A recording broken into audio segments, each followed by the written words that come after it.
All right. Let's see how this all goes over. Good morning, afternoon, or evening, wherever and whenever you find yourself. Fudge Dice Roll here. And I need to turn on my. Where's it at? My dock. Here we go. My chat dock. There we go. That is on, so I can be able to see you guys. If you send me any messages, let me go ahead. Test. To see if it works. I see it there. And I see it here. Okay, awesome. Let me go ahead and hit my channel. Let me grab the link so that I can share it on my Discord. Grab that. All right. Populate Discord channel real quick. I promise I was ready for this. I totally was ready for this. Let me scooch this over to here. This happens every time. All right, here we go. Live stream.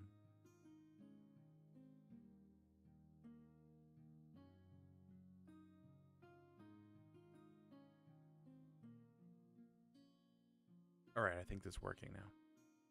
Go ahead and close my Discord, and I'll go ahead and close Steam too, just in case it decides that it wants to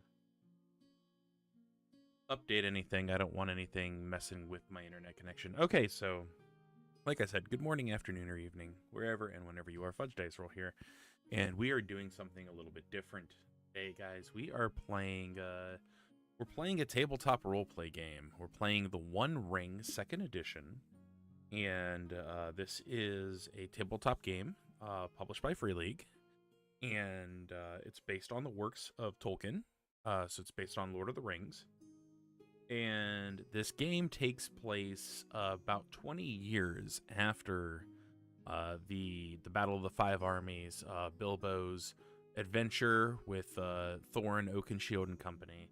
And it takes place 20 years after that all went down. I believe that it takes place in the year of... Let me thumb through the book here real quick.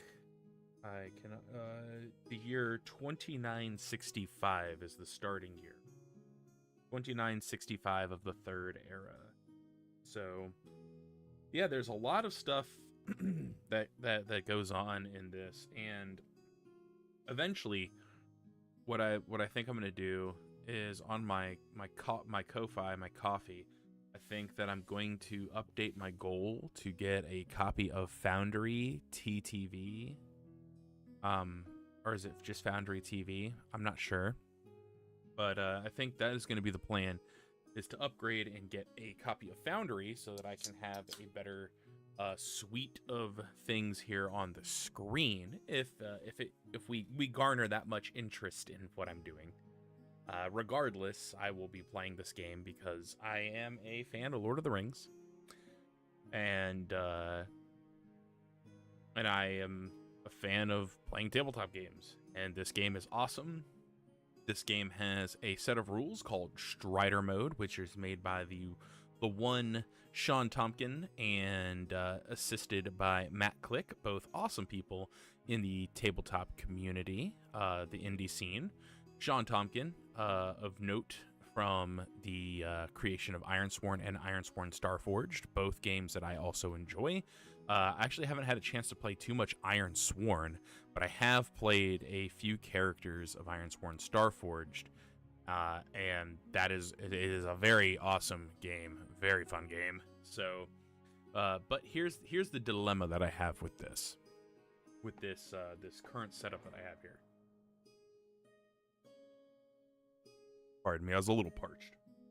I just had a little snack before we started here. So my problem is that all my dice and everything, they're physical dice, and I'm going to be rolling them, and you can't really see them. And, like, my book, as that I'm going to use to reference things like combat, journeying, and councils, is a physical book. So it's a little hard to kind of see these things. The only things that I do have that are going to be visible to you guys are... so I have the Strider Mode rules here. Go here. Rules for solo role-playing, as well as my character sheet. You can see my character sheet here. We're playing as Dorandir. He's a ranger of the north. He comes from the line of the Dunedain, so the men that came from, you know, Numenor. He is a warden. He lives a very frugal life, and his main features are that he is swift, bold, and he is a Strider, which is a special feature of the Strider mode, and has knowledge of shadow lore. So this is a custom character sheet. I did not make this. This one was designed by Jazz Gordon for the One Ring 2nd Edition RPG, using elements from the original character sheet. I really love the way this one looks, which is why I decided to go with this.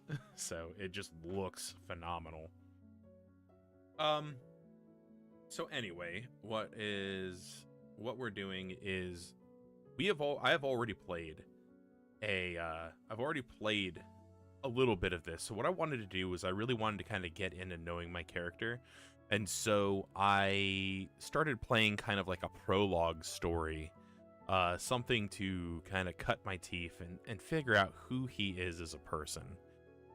For those of you who don't know, if you couldn't tell from the name Fudge Dice Roll, I've been doing tabletop gaming stuff for a long time, off and on since 2005, starting with Dungeons & Dragons 3.5 edition. Plenty of 5th edition gameplay under my belt, mostly as a DM, but a little bit as a player. I'm kind of a little bit of a forever DM, so...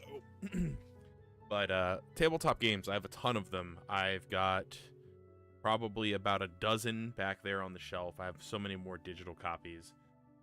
But trying to play games solo has been sort of my thing. I've gotten into solo gaming because it's very difficult sometimes to get people together to play games together. You know, as the older we get and the more obligations that we have, the more difficult it can become. So, I've gotten into solo play games to the point where I'm actually developing a solo play supplement for a really cool game that is called Cyborg, and it is another one that I really enjoy. I really enjoy cyberpunk kind of stuff, and it is like a dark cyberpunk future. Awesome artwork in it by Johan Nohr of the infamous game Mörkborg, or Dark Fort, and that is from the guys over at Stockholm Cartel. So yeah, but I got tons of material. I've got pretty much everything for that back there. So anyway, I've been prattling on long enough here. Let me kind of fill you guys in on what has happened with Dorandir as he has been playing. I do have notes, and the reason why, one more aside here, the reason why I wanted to try to record this live, raw, unfiltered, unedited, is for a few simple reasons. One, if you haven't been able to tell, I do have ADHD. It is not diagnosed by myself. It is an actual medical diagnosis from a doctor. I cannot be medicated for it due to other health issues that I have. So it is very often that I find myself sidetracked and tangented. This is why I'm doing this way, because what was happening was, as I was playing the game by myself, I found myself doing more of writing the game as like a book, or, you know, that way. I got caught up in writing about what was going on, and I can't do it as fast as my mind is processing and developing and creating things. And so I figured by doing this, by trying to record it in a raw format, I could come back through and listen to things. I could kind of, you know, have the story arc go that way, and I could just talk it out and then be able to go from there, not having to slow myself down as much because I start getting descriptive with my writing. So let's go ahead here, and I will read you guys kind of the notes that I have. So we have Dorandir's opening event. I rolled on the lore table, and the three things that I got on the lore table was escape a growing fire. And so I kind of, from that point, what I thought was it could be, you know, I took the word fire literally and figuratively. And so where we are is we're in the Chetwoods, which is it borders the Midgewater Marshes, and I can kind of show you that here. So here we have the Chetwoods is like right in this little area here, and the Midgewater Marshes are down here. This is kind of like the best map that I have. They made it really difficult for those of us who got the physical copy to get a good digital copy of the map. So this is the DM's version of the map, and so it has a little more detail on it when it comes to areas that are that have different types of roles to them. So these different little these, I believe all of these are Tengwar, are like letters of the Elven alphabet. So although this one right here under the Breland, this is actually a Nordic rune. That's the rune Ruz, which is Orok. Not that anybody asked or cares. I'm sorry. I'm just chock full of fun random tidbits. So what happened was, so we are in the Chetwoods, bordering the Midgewater Marshes, and we were there because we were investigating a rumor of a goblin attack on a remote homestead. So I'll go ahead and set the mood for us here.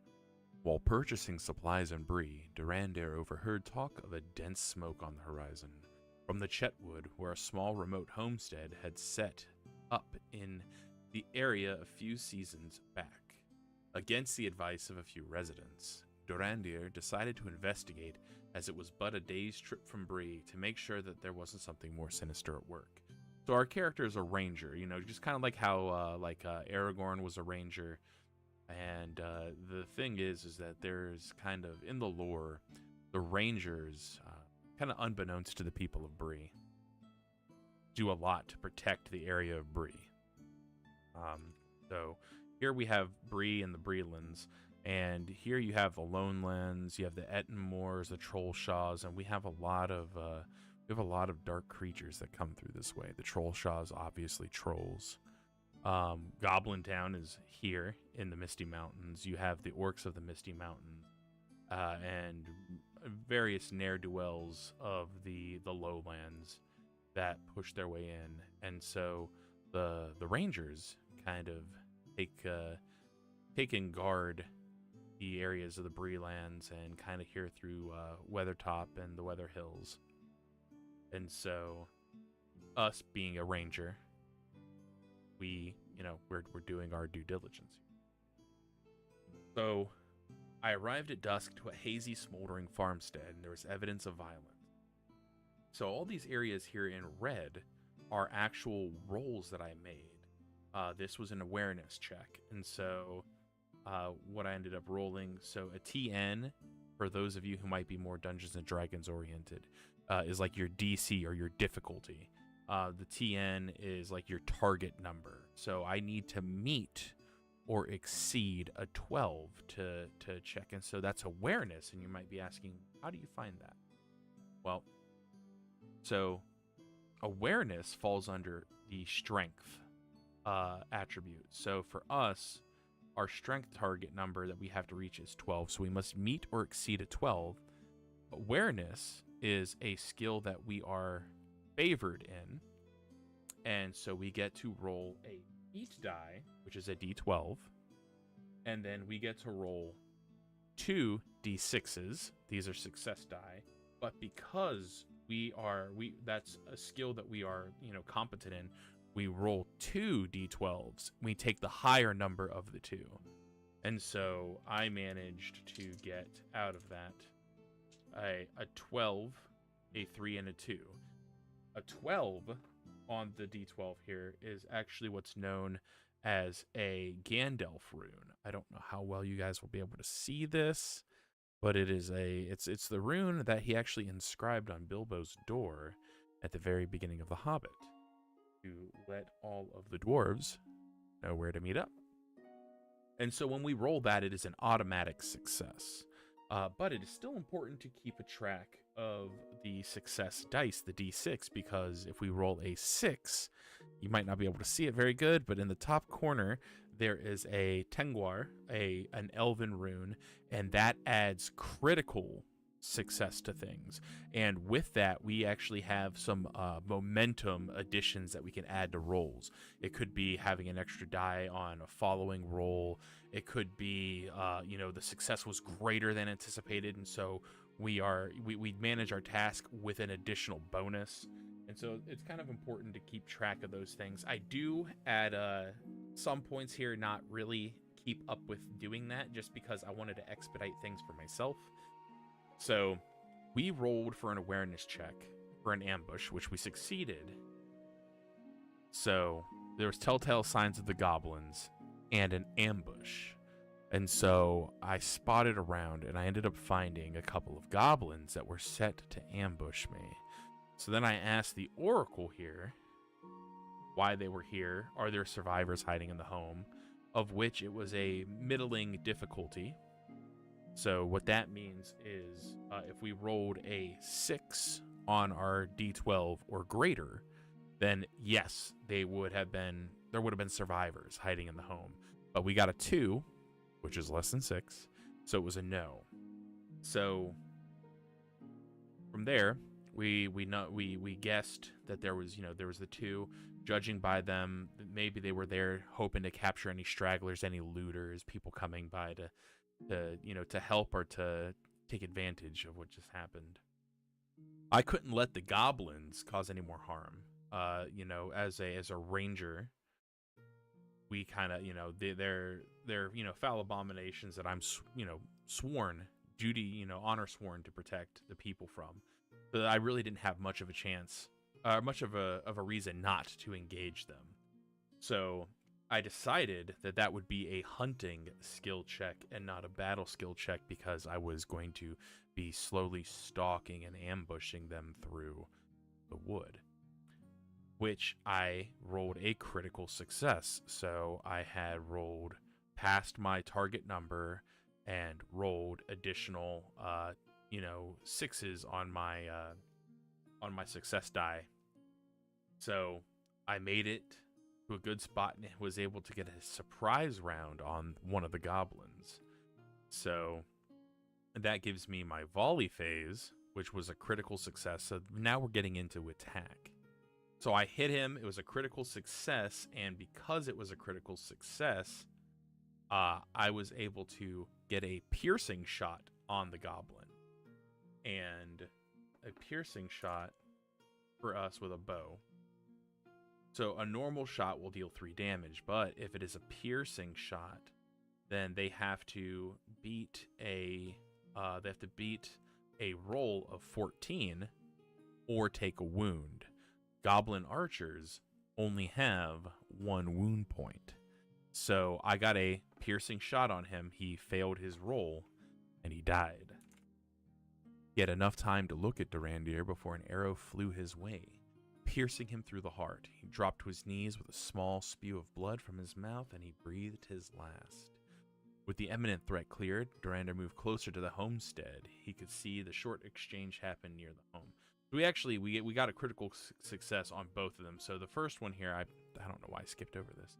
The first goblin we took unawares. He died, and then the second goblin had started to see us, and we rolled an additional critical success. So the hunting check on this one was a critical success, and then the volley phase, which was our, so surprise round and then initial round. And I'll kind of explain combat here real quick.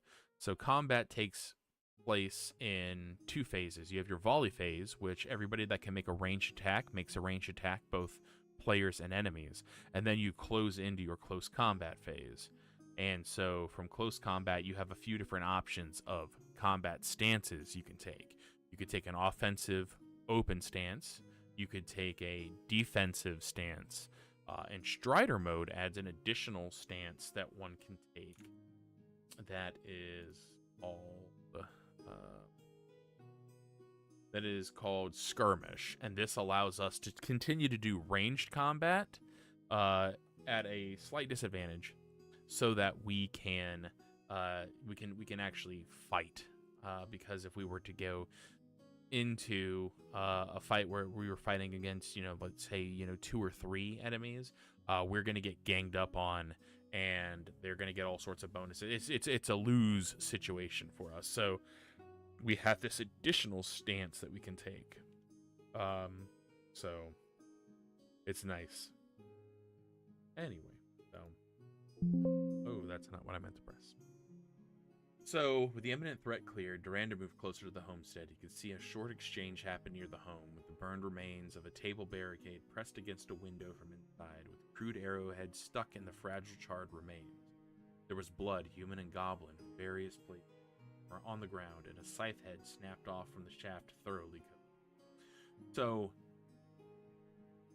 goblins in this instance are just kind of like goblin archers. So they're like slightly smaller, crappier orcs. They're still orcs technically, but and they call them goblin archers in the book, in the bestiary section of it. So that's why I went with goblin here.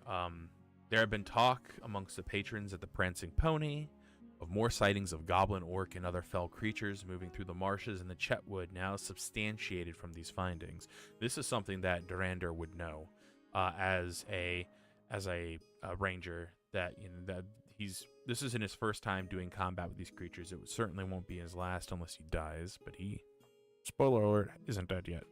So Durandar alone would not be able to deal with such a force. He would need help if there were to be an attempt to save these people.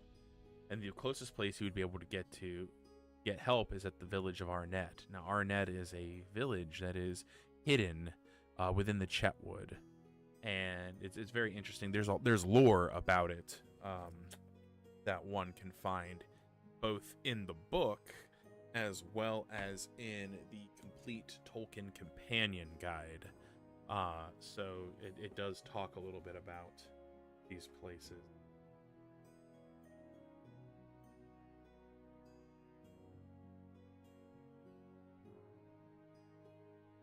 Okay.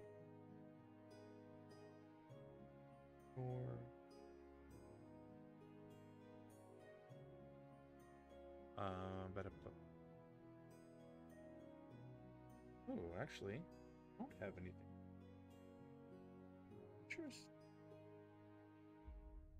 Okay, well, they do cover it in the book, so it's not that book. All right. So it's a small city, kind of small like hamlet that's there, tucked away, hidden in the Chetwood, and they have what is known as their warden, and their warden's name is Fitch Talltree, and so we are gonna go try to petition Fitch to see if we can't get some aid. So we made a travel roll just to see if we'd be able to get there in a swift manner, which we did. So, only just cresting the outermost reach of the settlement, he, Durandar, is met by a sentry well blended in with his surroundings. Fitch is waiting for you, Ranger, he says in a low, raspy tone. So now, there are multiple things that happen in the game. So you have combat, or let's just go through here real quick and I will tell you. So we have phases of adventuring, right? So we have 3 main phases, well, technically 4 phases. So we have combat, we have council, and we have journey. And then the 4th phase is a fellowship phase, and that's kind of the downtime that happens between adventures. There are holidays, there are events. Time is something that is tracked in this game. So the passing of seasons and stuff like that, your characters get older. As time progresses, other things start to happen around the world. The world isn't static. There's a lot of going on. So this is cool, especially the fellowship phase, because there's a lot of things that can happen during it. You'd be getting training, be crafting items, you'd be siring an heir, and there's all kinds of things that happen because eventually you do retire from adventuring, depending on the race that you chose and whatnot. If you make it to a retiring age, maybe into your late 40s, or for a man, An elf maybe longer, dwarves longer. So, but yeah, so retiring is something that happens. So keeping track of the years, keeping track of the timetables of adventuring is very important. So council is something that we're doing. So this is a social encounter that we're making. We're making a petition. We're asking these people for help. So it is a reasonable request. So it is only a resistance level of 3. So it is a very reasonable request. What we're asking of Fitch Taltree. He is the warden of the Chetwood. Though these people were not part of his community, he feels responsible for the things that happen. So Dorandir finds himself standing before Fitch Taltree in a communal building. There are 2 armed men with him in the room and a woman clearing away plates from him. We saw you moving with haste in our direction from the Straw family stead. What news have you? Asked Fitch in a weary but even tone. So I made my introduction. This is something that you do. And so I introduced myself with courtesy, which is a skill that we have on our character sheet here. Falls under heart. We have a little bit of skill in it. So I introduced myself with courtesy plus hope. So I rolled a hope die. I took one of my rankings away, and that gives me an additional success die. So I got an additional D6 to roll on that. So I got a great success from it, and basically I could do 4 checks to try to pass a 3. So every time I succeed, I get 1 more going. So they said Goblin Raid, found none alive, but tracks leading away suggest captives. I managed to dispatch 2 left waiting to ambush anyone coming to render aid. Tracks suggest another 6 to 7 more, which is more than I can handle alone. I come to ask for aid. Our character is very swift and blunt, and so he just kind of, there's no extra flowery language here. Fitch looks us over, assessing Dorandir like a marshal would a soldier. I know of you, Ranger. My men have spoken of you before. They say you've a good nature to you, respect for the common man and for the forest. While it's true, I do look out for those dwelling in the forest. We've had no contact with those from the farm. They made it known that they wanted nothing to do with anyone. So now we're making our checks here. So we're making our first out of 4 checks. We rolled an insight. We got a great success, which means that we got 2 out of the 3 resistance that we need. I know of you too, though this is our first meeting, but I know that you are a man of honor that would not let the weak be preyed upon. They may not be your kin, but they are in your domain and your neighbor.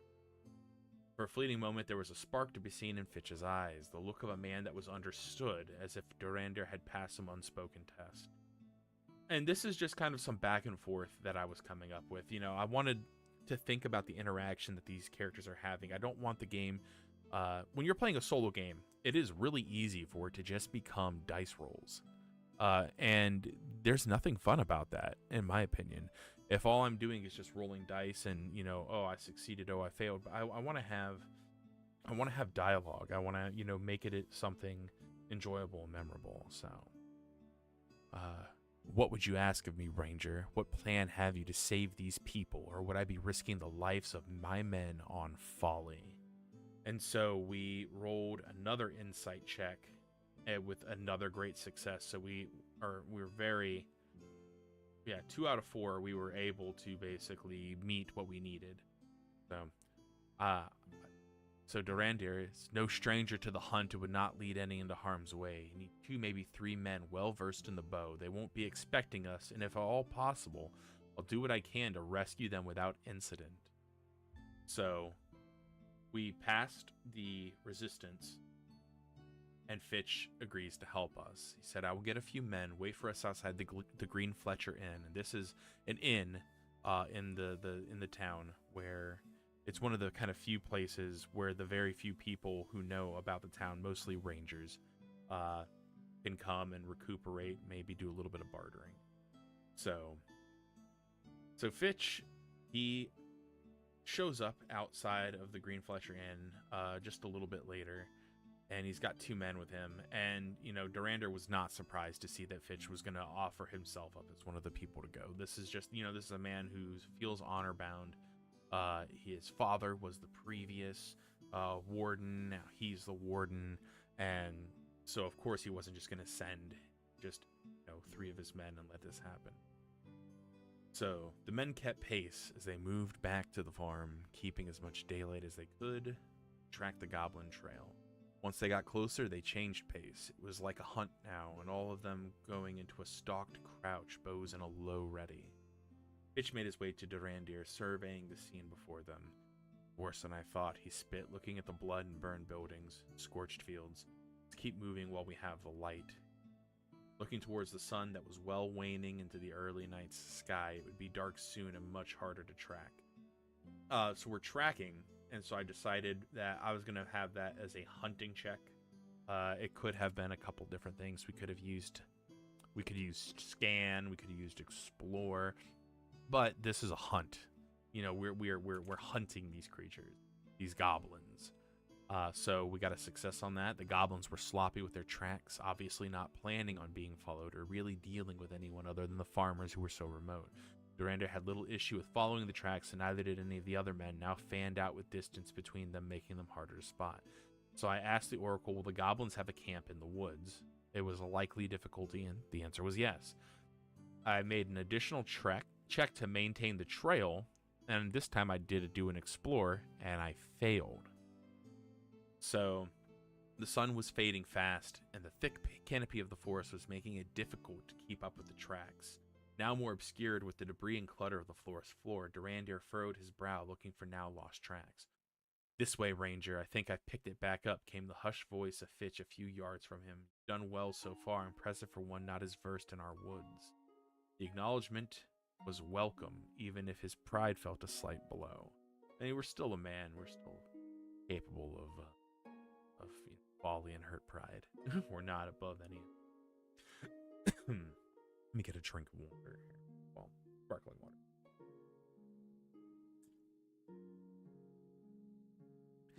Daylight was almost gone when they came upon the outskirts of a ragged camp. The smell of must and soiled rags stung the nostrils as Dorandir crept past a makeshift latrine against a rotting tree only just outside of the camp. A handful of low fires dotted the small encampment, with only a few worn tents pegged, ragged, and hastily thrown together. Surveying the area, Dorandir spotted a decent tree to scale for a better view, so we made an athletics check, which we had got a great success to. I read it. He scaled the tree adeptly and silently. The perch was even better than he could tell from the ground. He was able to survey the entirety of the camp, 3 tents in all, in a shallow cave holding the 4 battered and worn villagers. They were tied to a heavy stake of crudely forged iron, well hammered into the ground. From what Dorandir could see, there were 5 goblins and a larger orc in the camp. The big one had to be the leader. Dorandir looked down from his perch, seeing the other men, and Fitch spread out in a flank around the camp. Dusk was setting in, and soon the goblins would have the advantage with their superior night vision. Yeah, I mean, these are definitely creatures that want to stick to the shadows. If you know anything of the Tolkien lore, the orcs, not big fans of light. So Dorandir looked down from his perch, seeing the other men. Okay, dusk was setting in. So this was me kind of just making a note to myself. I want to try to do this quietly, using stealth and speed to free the captives without having to get into a skirmish with the goblins that outnumber us. I'm going to attempt a skill endeavor. And a skill endeavor is basically something that you could do, like how we had the council, and there was a resistance of doing things. This is the same thing with a skill endeavor. We make skill checks to be able to move through. So I said that this was a resistance 6, laborious. And the time limit is short, so I basically had 6 rolls for success. And for me, I set my failure to us alerting the camp and having to go into combat. So this is, this actually got a little tense. I actually got a little kind of, I had a little bit of fear and excitement, and you'll see why here in a moment. So we're surveying the camp, and Dorandir begins to plot his movement through it. If he can stick to the shadows of the tents, he should be able to make his way towards the shallow cave to free the captive. Here's another thing I read. Um, I asked the Oracle, are the captives being actively watched? And on a roll of 6 or higher for a yes, I got a no. Are they healthy enough to move on their own? No. So that was kind of our first wrench in things. Oh yeah, man, there's a lot of these I actually didn't put into red, huh? We'll do that as we go. Durandar noticed that there's a man and there's 3 women. The man has a lot of blood soaked through on a large bandage wrapped around his right leg. It's doubtful he'll be able to move under his own weight. So that is our first little noticing on the Oracle table. And we make a stealth check to get out of the tree, and we fail. Coming down from the tree, a hole in the hem of his cloak catches on a nub of a branch, tearing. While not a sound loud enough to cause an alarm, it does catch the look of Fitch, who now seems more concerned. Durandar gets close to him to relay his plan to free the captives. If you can pull this off without being seen, good. If not, try to get them free and out of harm's way and we'll ambush. So then Fitch motioned in a series of signals to the other men. So it would make sense that they would have some sort of a silent way of kind of speaking to people within, visuals. So we make a second check for stealth to enter the camp, and we succeed. Moving quickly and quietly, we slipped into the camp, moving from cover to cover behind the tents. Durandar could smell the goblins and their foul provisions they had in one of the tents. Most of them were occupied with various things, eating, sharpening weapons, fletching fresh arrows. This was good for us because they weren't much tension. So that was our second check out of 6, and we only have 1 out of 6. Our third check, we make another stealth check, and I know, well, of course you want to play to your strengths, right? You want to play to your strengths. But I do not allow myself to do it. So our third check to get to the captives, we get another success. He was on the outer edge of the camp now, the shallow cave more of an outcropping of rock than anything. The captives looked rough, bloody, and tired, the man fairly pale from blood loss. We make our fourth check of stealth to free the captive. So as I'm going through, I'm saying kind of like what it is that I'm doing. So I'm getting out of the tree, entering the camp, getting to captives, freeing the captives. Durandar meets eyes with the man and motions to not make a sound. He holds his gaze for a moment and then nudges the woman next to him, motioning with his eyes. She sees him and tears well in her eyes. The man nods and Durandar creeps closer towards them. The goblins still none the wiser as he starts to undo their rope binding. So here I made an athletics check. To help the man because he's gonna need help moving. And I got a great success. So that took me from a 3 to a 5 instead of a 4. The wound wasn't as severe as it looked, as the man was able to shoulder more of his weight than Durandar. No name wrong.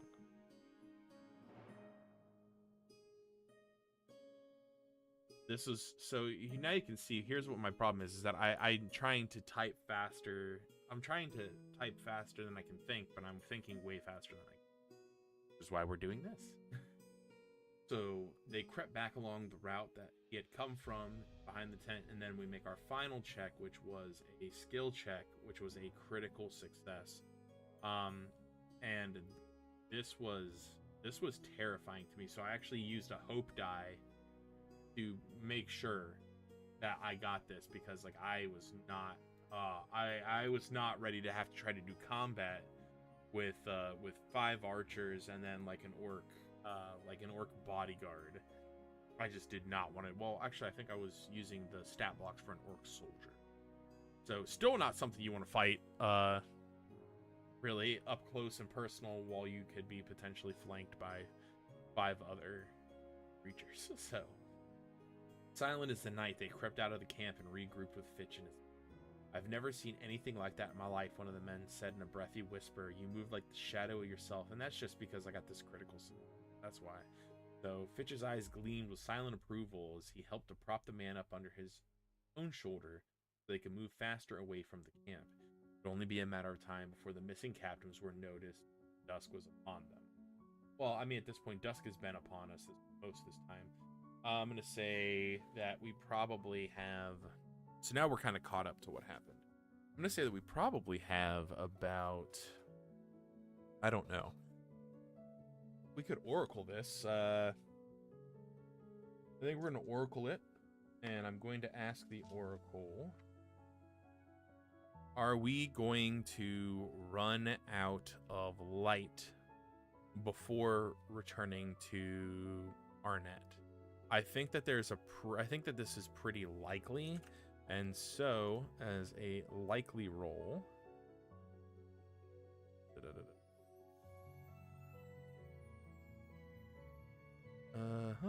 fortune table, risk levels. I have all right, here we go. Likely is a 4 or a greater. So are we going to run out of light before we can get back to Arnett? And we rolled a 1. So no. Okay. So we are not going to run out of light. Oracle.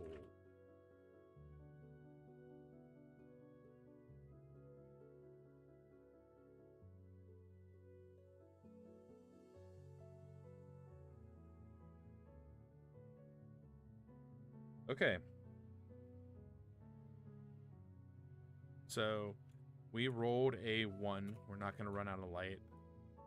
So I would say what ends up happening is that maybe we had something. Maybe we... You know what? I think what happened here is that we were able to get far enough away, and 2 of the men removed their cloaks and used them to help make a makeshift litter so that we can kind of swap off helping to carry the injured man. And so we were able to move pretty expedient. So, say, we'll cliff note this.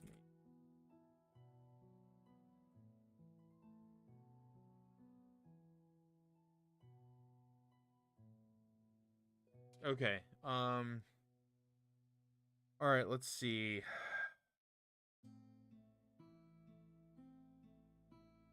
So if we did not run out of light before reaching Arnett, then I don't think that we're gonna get picked up. I don't think our trail's gonna get picked up on then. Actually, let's check this. I'm gonna say that it's gonna be unlikely. I'm gonna say it's doubtful rather. Do the goblins realize? No, how do I want to say that? The goblins are going to realize that their captives aren't there. I'm going to say that it's unlikely that we left a trail, so it's going to be an 8. So it has to roll an 8 or greater for them to have found our trail. Let's see what we get here. So, do the goblins find our trail? And we rolled a 6. Okay, so no, they did not find our trail. So the goblins do realize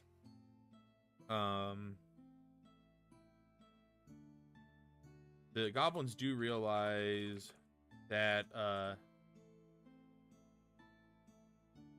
that their captives are gone.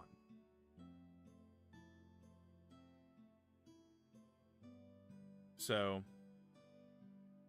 all right. So we make it out of the woods. We get back to Arnett. The Straw family, they are there. And I'm going to say that Fitch Taltree is going to kind of, like they're going to get these people taken care of. They're going to, get them some water, get them some food, a little bit of medical attention and everything, because this is the kind of guy that he is. He's a stand-up guy. And I would say that we've definitely left a good impression on him, and he's going to go ahead and let us kind of stay here for the night as well.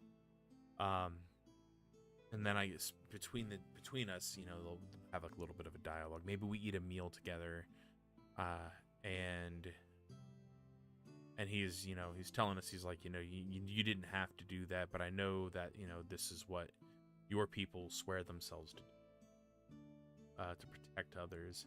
And I mean, like, you know, this is it. Like, this is what Dorandir does. Like, he's a ranger. He's you know, one of the dwindling few that are still out there.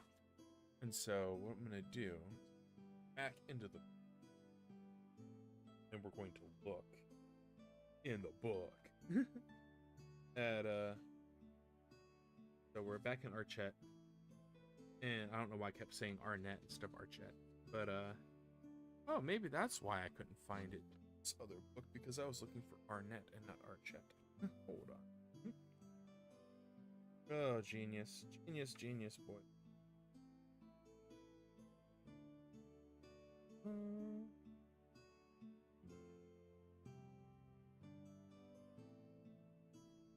Archet, yeah. So they do have a little entry in here. It's a village of the Breeland, peopled by both hobbits and men. It lay upon the northern edge of the Chetwood, which stretched east from the Bree country into the wilds beyond. And so that comes from the Complete Tolkien Companion. And in the book itself, it has a little bit more to say about Archet. So we find out here that hidden under the southern burrows of the Chetwood, Archet lies all but invisible beneath the eaves of the forest. Fewer than 20 cabins make up what could barely be called a proper village. So definitely kind of more like a little hamlet here.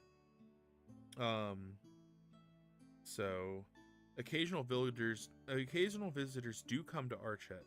They spend their brief stay at the Green Fletcher Inn, enjoying its warm rustic charm and a fine stout. Foreigners come here almost exclusively to trade goods or services for one of Archet's finely crafted hunting bows. So it is said that in the Breelands that the skill of the bowyers of Archet rivals that of elves, a claim that is, of course, absurd, but certainly there is something extraordinary about their bows. But but Archet, the people here, the bowyers, they are very loath to trade their wares, even with other Bree folk, and they look for very high pricing to do this. And so, I think going to be, let's look a little bit more into Fitch's backstory here, just for us as kind of the audience and the lore master. That's the thing. When you're playing solo games, you are both the player and the lore master, and so you know things, but your character doesn't necessarily know things. And so it becomes a balance of discovery, both in-game and out of game. So Fitch is not quite 30, though his wild beard and fierce eyes make him appear older. Like his father before him, he holds the protection of Archet and its people as a sacred duty, and would gladly lay down his life to protect anyone in their community. He blames himself for the untimely death of his father nearly 10 years ago, when the two were hunting a brutal troll from the Weather Hills that his father had nearly bested in combat previously. Not only was Fitch unable to aid his father in defeating the troll, but the elder, Paltry, died, saving his son from a particularly grievous blow from the troll's massive stone club. To this day, Fitch seeks to alleviate his guilt over the death of his father, but fears facing the troll alone. He's torn between this personal quest to avenge his father and carrying out his promise to protect the people. Player heroes who have proven themselves through previous adventure or have come requesting a bow could be asked by him to join on his hunt for this troll. And I think that's going to be kind of our next big adventure. I think that we have done good to prove to Fitch that we are worthy to take this adventure with him, to go kill this troll in the Weather Hill. So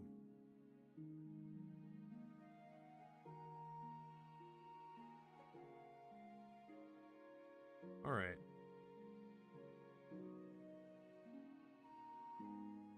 All right. Now, I'm looking because I don't think that there's a stat block here for Fitch. I do not see a stat block for him. So I'll have to figure out a good stat block to use for him. I think I know which one I would want. Okay, he's a forester. He is keen-eyed, rustic, and tall. So we knew this.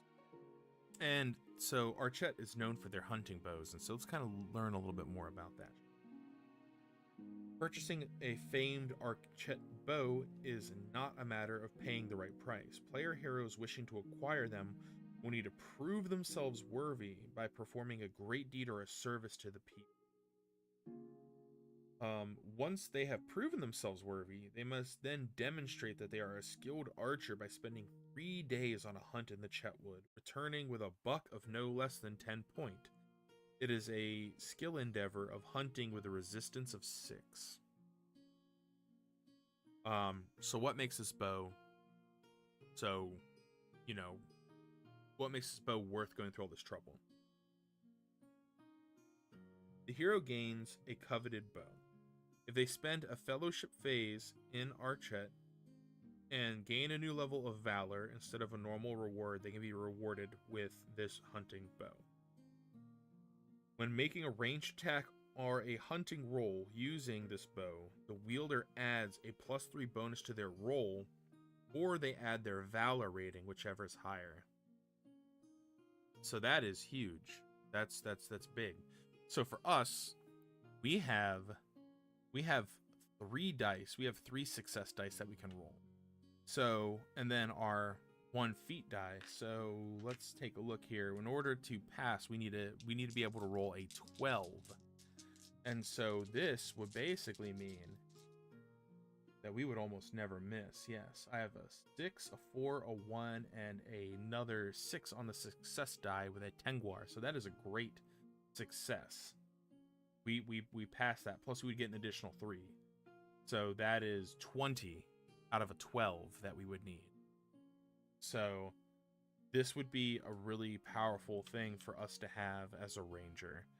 And I think that's what we're going to try to do. I think we're going to try to work with Fitch here to go hunt down this troll that killed his father.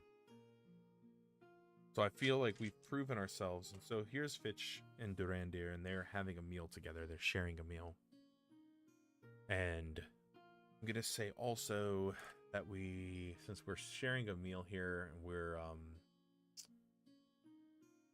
fellowship phase, spiritual recovery for solo players, I'm going to say give at least a marginally needs of active. So I don't have to really worry about spiritual recovery. I need to worry about physical recovery.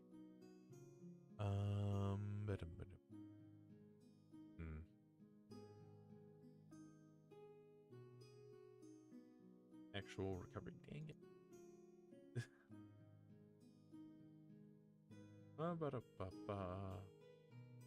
See, I'm still learning things too.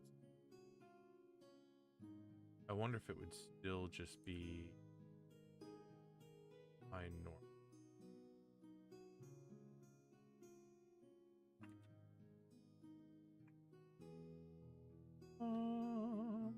That's that.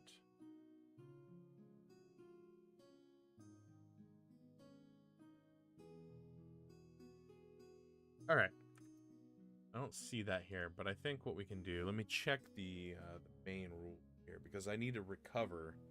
I want to recover some of my hope. And we didn't take any fatigue. Great. But I would like to recover some of my...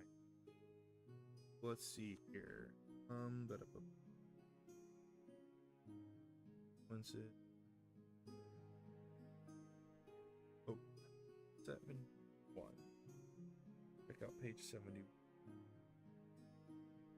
Fatigue. resting, recovering hope. During the adventuring phase, whenever the company is resting, the player heroes may spend any number of fellowship points, distribute an equal number of hope points.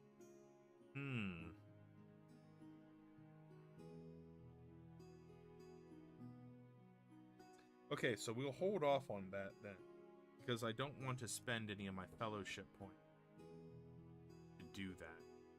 And I still have a good amount of current hope, and what I can wait for is when I take a break from adventuring, I can actually regain 5, up to 5, a maximum of 5 hope. So I will still be good. I could still spend, 3 more points of hope, which is a lot. So, alright. I'm not going to worry about that then. So, us and Fitch, Mr. Fitch Talltree here. And then my other question is, did I actually call Fitch Talltree, or did I make something else up for him? There's Fitch.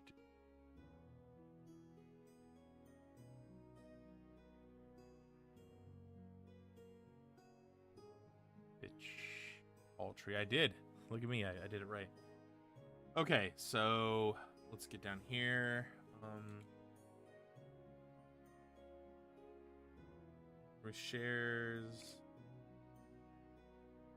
Share a meal with Fitch.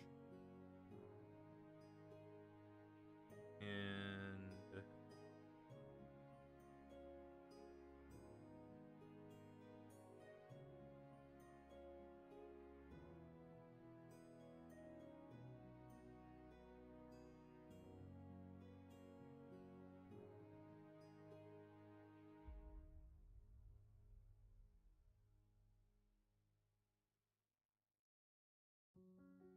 okay. So yeah, so we have this going on here. We're eating our meal, and we're kind of talking and everything. And I know we've already talked about this like multiple times, so I'm just trying to paint the scene for myself. So we're eating this meal, and we're drinking a nice stout beer. We're in the Green Fletcher Inn, and there's kind of that is a little bit of an earthy aroma as a couple of men and hobbits are sat in the corner, and you have like this earthy wafting aroma of the pipe weed smoking, and you hear the slight crackling of the fire just over the din of the chatter that's happening. This is a small village, so you know it's not like any grand revelry that's happening right. It's just a regular kind of day. So and so there they are, Fitch and Durandir, enjoying just like a nice hearty bowl of stew, just fresh venison stew, and some bread and a nice stout beer. And Fitch looks to Durandir, and he's like, "You did good today, Ranger. You did good. Those people, I don't know what would have happened to them.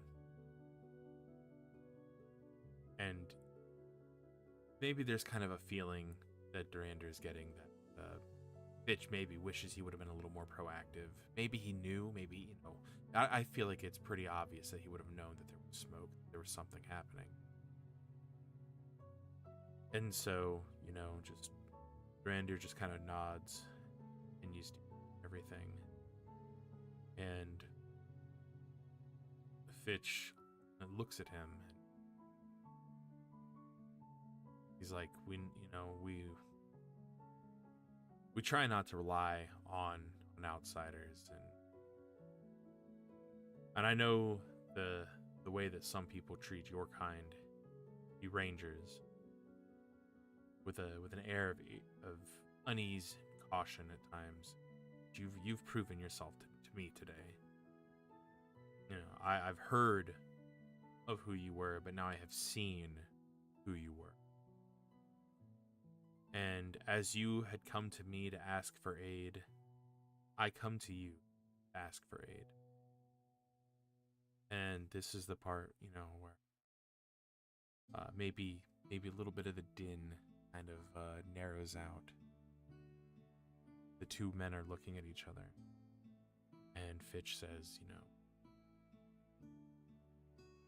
10 years ago, while aiding my father, the former warden of Archet, he was struck a grievous blow by a troll. And if it had not been for my hesitance or my youthful foolishness, he might still be here today, the warden.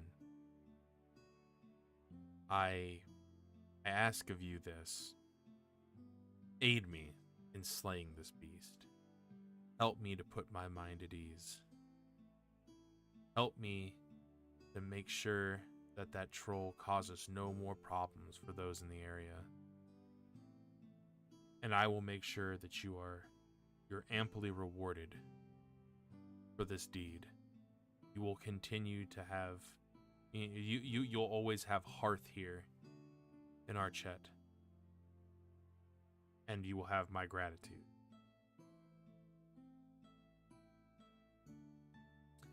And Durandir thinks about this, He mulls it over. Not in any sort of great amount of time. He doesn't, sit there for minutes on end, not saying anything. But he looks at Fitch, and he can tell that this was not something that he just, asked easily. And so, I'm going to say, Durandir's going to look at him, and he's going to say, I will help you on this noble quest. Anything to make sure that the innocents are saved from what fell creatures are out. You will have my bow and my sword at your side. And so it's going to begin. So we're going to have ourselves a journey. This is going to be awesome. So we're going to be journeying towards the Weathertop Hills. And so where we are right now is like here-ish, right? We're just like a little bit north of Bree. Let me grab this. Get like a... Should be good, right? So we're kind of like here. Oh, that is a really bad color. It's a really bad color, buddy. Let's get something that's gonna be a lot brighter. Let's use this. Well, not brighter, but it's black. So we're like here, right? So there's where we are. That's still not great. Damn it. Let's zoom in. So we're in kind of like this little spot that looks like a cave here. And we need to get here into the Weather Hills. So somewhere in here, I'm gonna say, is where we need to go. Alright. So it isn't a super long journey that we're going to be taking. Let me consult my Warden's Guide here and see if there is a particular place in the Weather Hills. Okay, so that's the Chetwood. What is? Okay, so here's Bree, and like the Chetwood is kind of like actually right over here. So these are slightly off. These maps are slightly off. So like here is the Chetwood, right here. And so I'm gonna say we're gonna here in the Chetwood.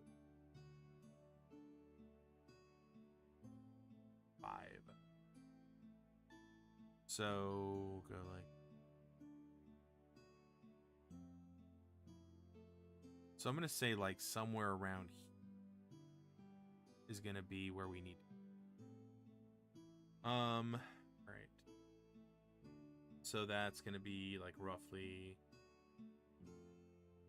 5, 6 squares that we're gonna have to go through. So 6 squares we have to move through, and that'll roughly be about where we'll have our encounter with this troll. So now what we do is we come here to this journey log, and so the year is 2965, of the third era, and for us, this is our first year of adventuring. The season, it is the springtime. We are journeying from Archet, and our destination is unknown necessarily to it. So we have Dorandir, and we are the Striders. So this is this is going to be just us. We're not going to be giving Fitch any sort of journey roll. Actually, you know what? I think we can give him a roll. He'll be the scout, right? He's the one who knows the lay of the land a little bit better, and I'm going to say that maybe he brings a couple of horses for us. Maybe like a couple of well, no, let's see. Let's ask. Fiddling Oracle here. Would we have horses? No. So no horses. It makes sense. We're going to be moving into a really hilly area. It's going to be kind of rough terrain. Wouldn't be the best for having horses or mules. Okay, so we are going to be add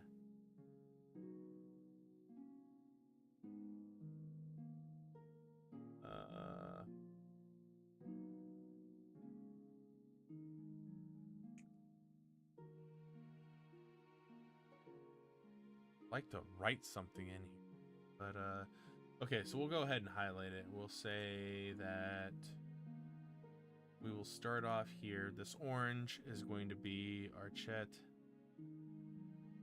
and we're gonna go 1, 2, 3, 4, 5, 6, and this is going to be the area that the troll is going to be in. So we are going to need to travel, get there. And so no, normally one of these squares is considered like a day of travel. So now in the book, how long does it say that the travel? That might actually be right on the map. Right on the bud.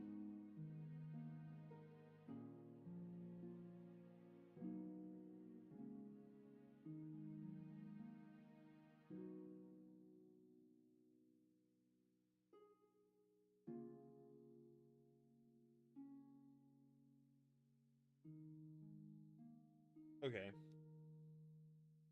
So, yeah, okay, so here, I got a couple ideas. So we're going to come in to this area. Did that say that? I don't know why I put this down right after I was like, hold on, let me check something. And then I closed the book and I put it away. Brave, yeah. Okay. Brain working. Okay. So we're going to be journeying, right? So we'll come over to here, the journeying, solo journey event. So we're going to make a journey roll. This is a journey roll, but we're going to be making a roll here to see kind of how far we can travel. We're going to do a travel roll.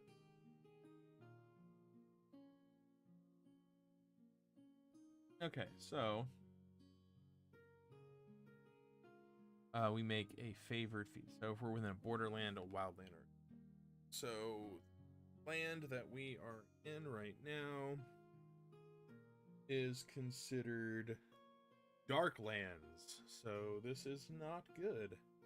Well, actually, right now we're in a wildland, and so then our next roll is going to be Darkland. So a wildland, we will only roll 1 feat die, and we are rolling a travel roll, which luckily for us, travel is something that we are skilled in. We have 3. So our target is to hit a 13 on the heart. We get to roll 1 d12 and 3 d6s. So let's see. our roll. We rolled a 9, 3, 3, and 5. So we definitely passed. No special bonuses, no Tengwar rune, no Gandalf rune. So for our journey here, we check the rules for the journey, so I can make sure that I explain it good here. So that's page 1. All right. So this is a little bit slower than normal. Finding the rules, set the path. All right, our travel was a success. Then our first event is going to take place 3 hexes from where we are. So we're going to go 3 hexes in, but because... All right, yeah, so we're good. So 3 hexes in. So we go...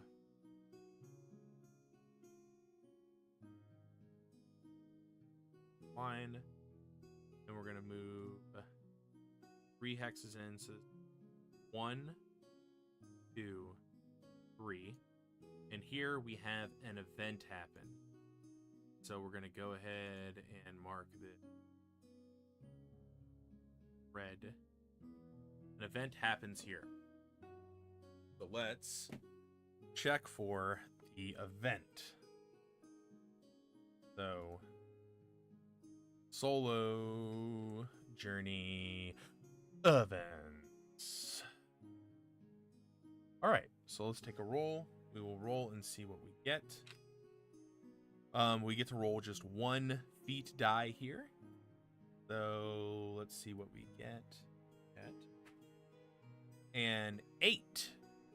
So 8 is shortcut. If the roll succeeds, reduce the length of the journey by a day. Okay, so this could be very interesting. So let's see. 8 shortcut. So now we roll a success die. Let's see what happens. See what we get here. So 4. We have an animal guide. Hunting to follow it at a distance. The consequence of the skill roll. If the roll succeeds, reduce the length of our journey by 1 day. Okay, so we are going to gain a point of fatigue. And so... Alright, so we gain 1 point of travel fatigue. Both myself and Fitch. That's fine. And so now we are making a check for hunting, which is great. Hunting is something that I am favored at. I'm good at hunting. So I can roll 2 d12s and take the higher of the 2, and I can roll 3 d6s. And we got... Okay, yep, we passed here with a 15 and a Tengwar. So we got a 6 on one of the d6s. So that is awesome. That is really good for us. So we cut a day off of our journey. And so we got that Tengwar there. And then do we get anything special for this? I don't think we do. I don't think anything like special happens. I'm looking. So I don't see anything special for us rolling that. Okay.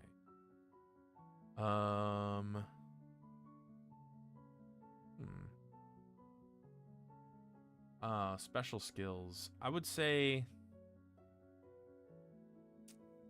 skill special success table. Yeah, we could roll something onto this then. I'm gonna say we'll build an advantage, right? So we can carry forward our success to improve our position or our confidence for a related task. So we'll get an additional success die on our next skill roll. And I think what that's going to be, So we had an animal. We tracked this animal through, right? Okay, so here's what happened.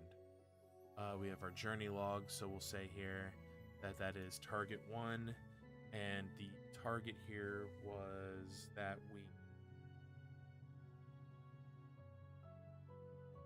the target was Durande, and the event was that we found a shortcut, and the result is -1 day to our days of travel. So each one of these squares basically counts as 1 day. I'm pointing at the screen with my fingers like you guys can see. I'm sorry. So each one of these is like 1 day. So what was going to take us 6 days is now only going to take us 5 days. So let's think about this. Let's envision this. So we followed an animal. So here we are. We're in the Weathertop Hills. It's a very hilly area. So we're here. We're like somewhere in this area right now, and it's we're starting to get into a lot of rolling hills. The terrain's a little rough as we're trying to find our way, and we notice a stag, right? Just he's not really old, but there's just something noble about him. Not worth not worth like hunting him to eat him. We have plenty of rations on us. So we see this noble stag, and there's an air about him, and he dips down below kind of some low-hanging branches, we'll say, like a wooded copse. And we come down there, and we actually see that it sort of evens out, it levels out into a just lightly rolling kind of hill, like very, very low rolls. And this was going to be way better than the direction we were looking at going, which was going to be a lot of kind of switchback between like some more heavily like steeper hilled area. So this saves us a ton of time, and we feel real confident, like we're looking at his tracks and everything, and maybe this is going to help us. Maybe I would say that this would be an area that the troll would use too. You know, he doesn't just, he doesn't want to, he's been here for a while. It's been over 10 years. And so like he's learned kind of the lay of the land. So, all right. And then actually stat blocks real quick for the troll. So I think we're going to have a skill endeavor when finding him. So we're going to go ahead and roll one more time, one more travel roll. Last travel roll. Get to our journey's end. So again, with travel, it is a skill that I am good at. So I get to roll 2 d12s, 2 feet die, as they're called, and take the better number of the two. And I have 3 ranks, so I get 3d6. And that is to beat a DC of 13. 13. Look at that. I'm starting to memorize my character sheet. All right, rolling, and we got... Oh, nice. We got a Gandalf rune, which is awesome because the other feat die was an Eye of Sauron. So we got a Gandalf rune. And then we have an additional 7. So we pass. The Gandalf rune on our feat die is basically an auto pass. But no extras, no Tengwars on our success die. So we will get here to this area. Let's grab our line. And this will be 1, 3. We are in the area where we need to be. And we have an event happen. See what event we have. Our event.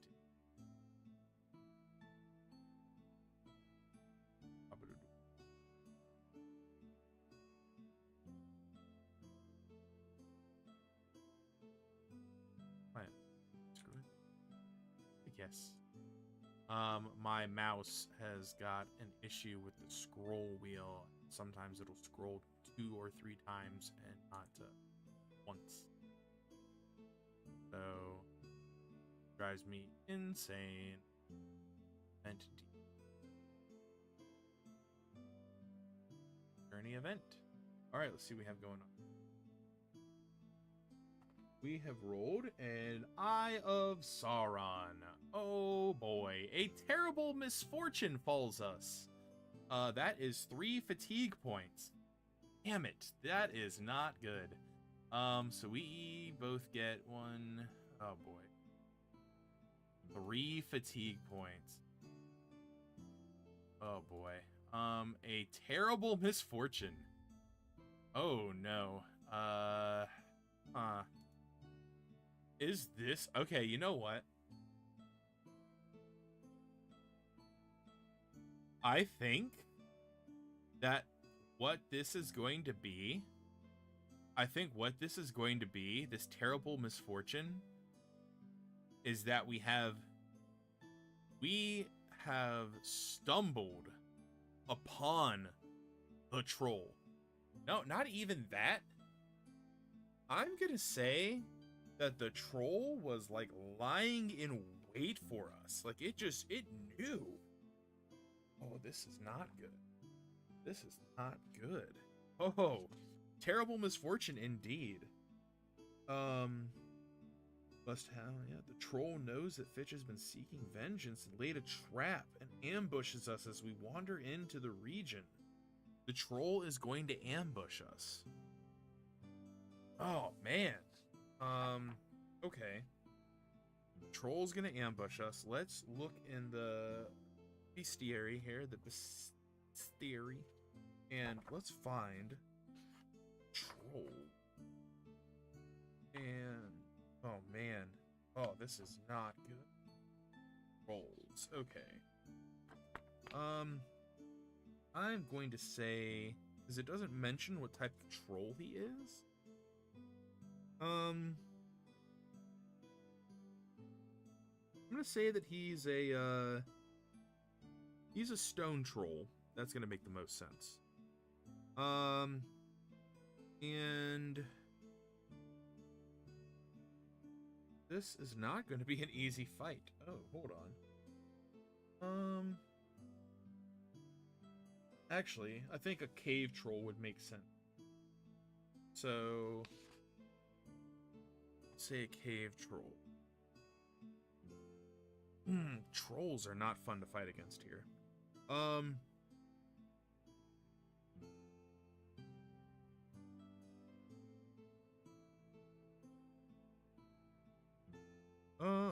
Let's see here.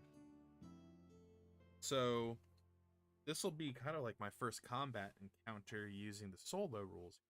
So, he's a cave troll. It's still larger than most orc kind, used to living in the depths of the... Yep, he's got a huge club. And, okay, so he can take a lot of damage. This is not good. Okay, so we get ambushed by the troll. So I am gonna say that, come here, let's find a, okay, so we'll have you. You'll be like a champion.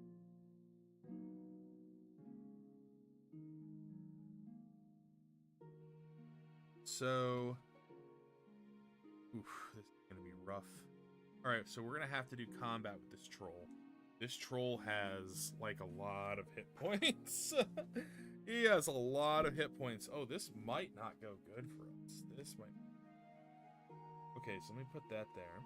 Putting a bookmarker in just so I can bounce back and forth between the stat block that I am using for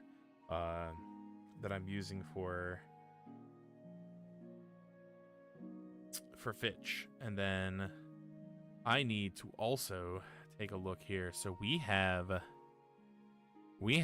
4 points of fatigue, which means that our current endurance is 26, but we have 4 points of fatigue, so we're actually tired. So that puts us at like a 22. Actually, we haven't been hurt yet, so our maximum is 26. We have 4 fatigue. So this is all just for weariness. Never mind. I know how to read. Unfortunately, I'm going to say we got caught unawares, so we can't really make a roll to try to minimize our fatigue across myself or Fitch. So this is kind of not great for either one of us. So obviously, the troll is going to try to make an attack on Fitch first, and I think what's going to happen is he is going to try to hit him. He's going to try to hit him with his club. And so let's take a look here. Combat. Any combat changes here. We have our skirmish stance here. So this would be, neither one of us can he can't volley. He caught us, so we're outside of our volley distance. So, okay. So he's going to try to hit. All right. So now, oh boy, this is complicated. So this is my first real taste of combat, because the last 2 encounters I had with those 2 goblin archers, those guys, they just died. I hit them super hard and they died like round 1. I didn't actually fight them. So, all right, so let's get here in combat. Characteristics. Valor. Combat. Here we go. The onset of battle. Yes. All right. So, we are in a closed quarter round here. So I'm going to say that he has ambushed us. And so he's going to have a close... We're going to both be... I'm going to say that my character, since I had that bonus action, or since I had that bonus die, that I'm going to be able to be back in a skirmish stance, but he definitely catches...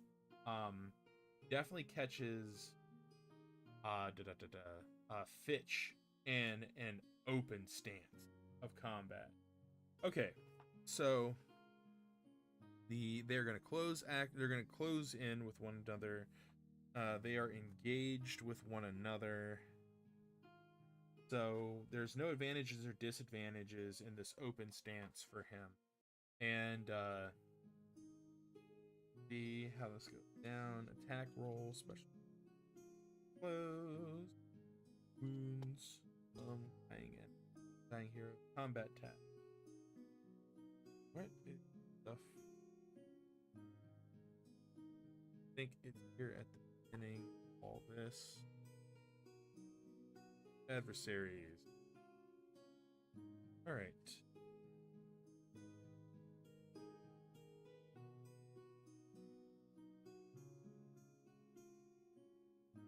Alright. So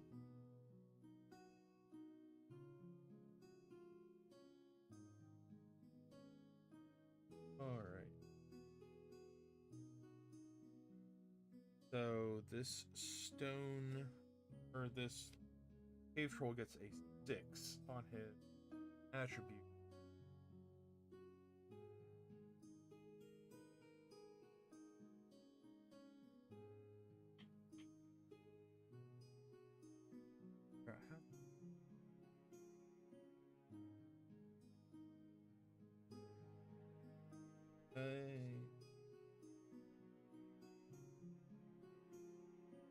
Engagement.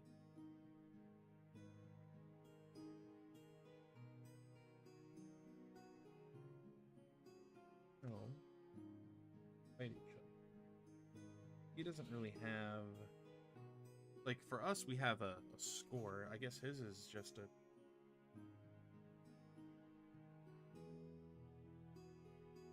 This is a little different because he's an NPC. So... Stone Troll has an attribute level 6. And an armor of... Okay, okay. All right, I think I have an idea on how. Okay. I think I have an idea on how to.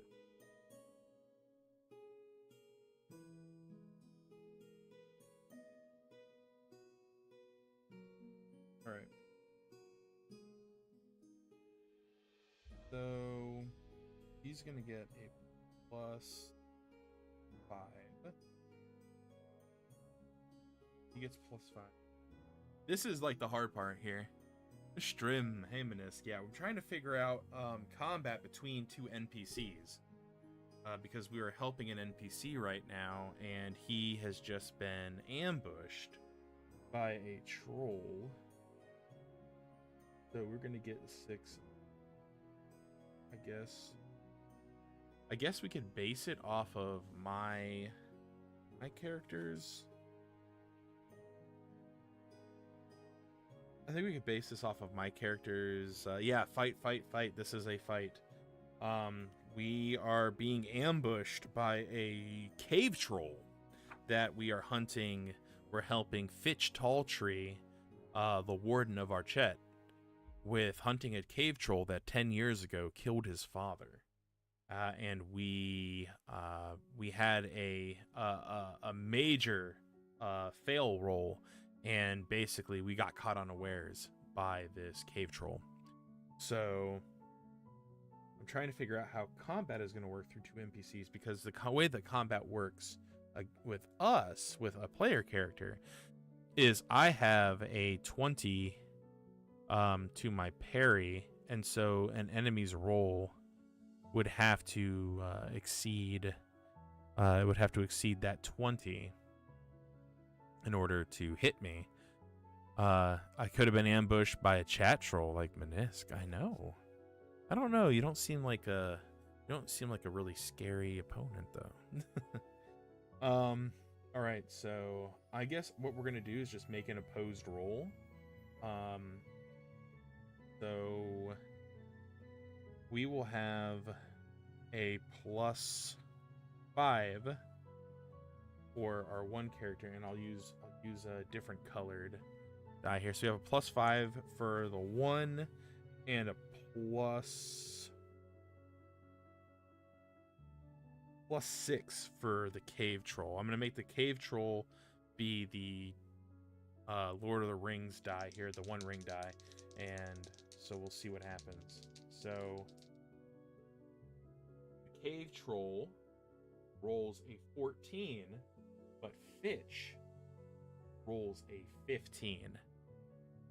So the troll swings down with his club, and just, his weariness of what's going on, like that spidey sense kicks in, and Fitch dodges out of the way. He just manages to sidestep, and the troll just lets out this at him, and you can see the scars on his body, and that some of those scars came from Fitch and his father all those years ago. And the troll it's just nasty. It just is a nasty boy. And so I'm going to say that we are in combat now. So now I'm going to be engaging the troll now.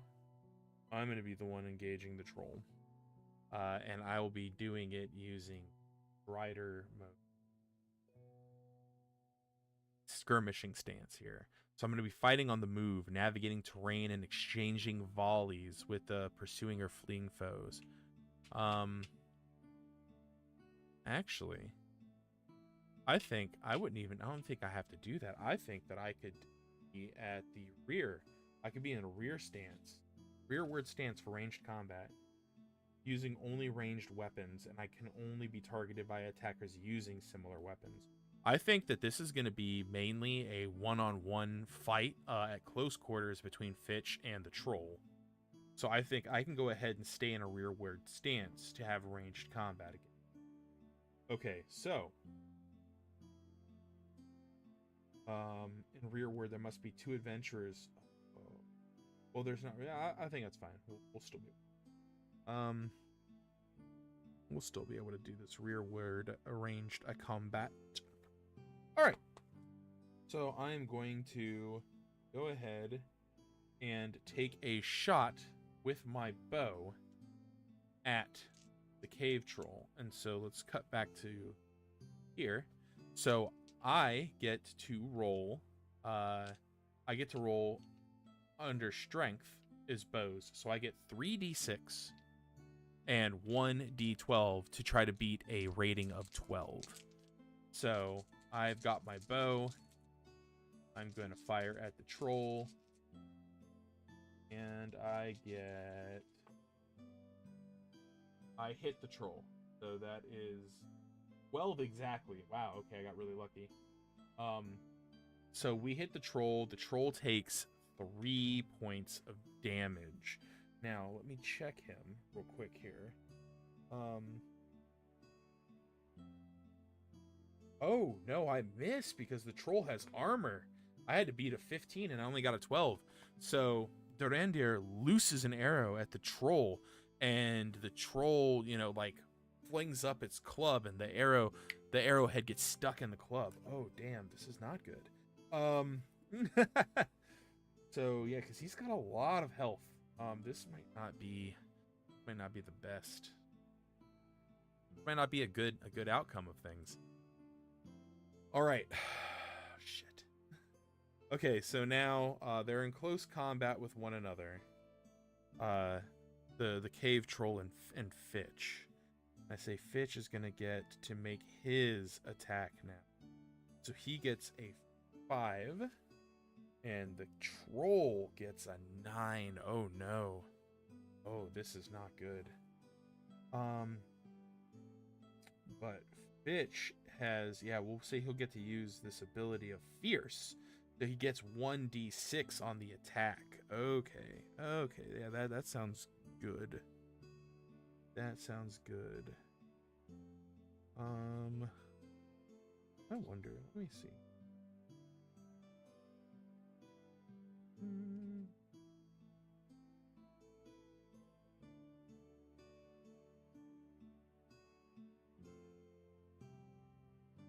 Yeah, okay.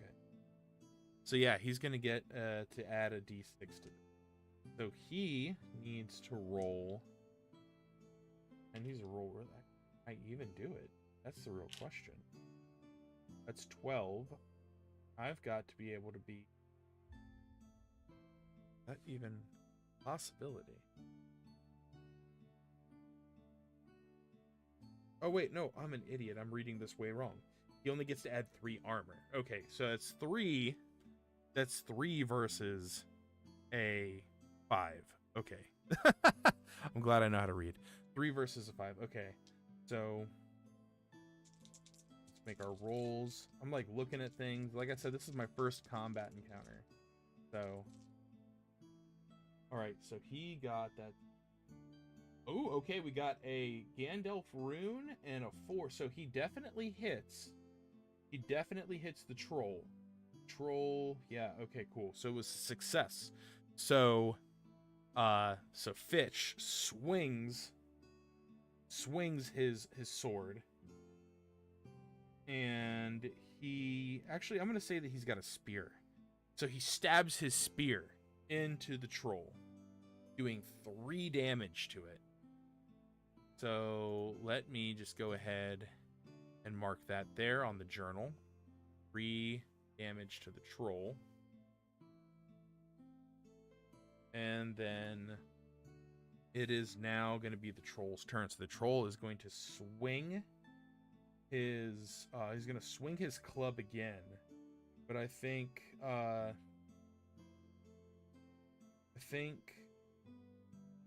are we going to do this? Yeah, he can't really use either one of those abilities. That's fine. So he's going to swing his club again. So he's going to swing the club.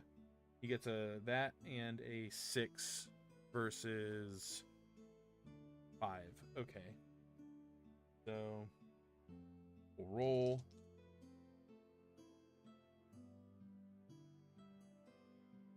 And the troll rolled a 1. So he did not hit He did not hit Fitch again. So, I mean, Fitch, here is a man. He's filled with seething rage for this troll that killed his father, with guilt because his father died saving him, and he doesn't want to make that same mistake. He doesn't want to give this troll the satisfaction, and so he again sidesteps this attack that the troll just slams its club down. And this troll is like, it's a cave troll, so I'm gonna say maybe it's like 9 feet tall, maybe. Fitch, also a tall man, a little bit taller than normal. So, and he's mad. Like, you can feel the rage, the seething rage coming off of him. And so now Fitch is going to attack, and he's going to attack with fury, with rage against Troll. And then I'll have my attack. So, it's just like, he's going to say, so basically the Troll slams its hammer down, dances around. Yeah, and Fitch catches him again, just with a sharp jab with the spear for another hit on the Troll. And you could definitely see these other spear marks, and you wonder how many of them was Fitch in the past. And once again, Dorandir is going to go ahead and try to make a roll with his bow at distance to hit the Troll. And let's see, we have to beat 15, and our normal is 12, but we have to beat 15 because the Troll has 3 natural armor to it. So, and oh shit, yes. Okay, we beat it, and we get 2 Tengwar dice. It's like a massive success. Okay, hold on. So I need to look into the special damage. I have to look into special damage. I get 2 things of special damage that I can do here. During combat, fighters can see their stamina being slowly whittled away by exhaustion. Okay. I can push. I'm using a bow, so I can pierce. You have hit a less protected part of the body. Spend 1 success icon to modify the die numerical result by +2 if using bow, thus possibly triggering a piercing blow. Piercing blows here. During combat, a fighter can see their stamina slowly being whittled away.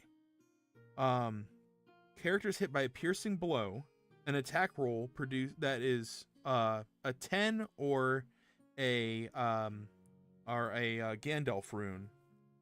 Okay, so we can add these +4 because I have two Tengwar die, and that gives me enough to have a piercing blow on this Troll. So this is great. This is really, really good. Okay.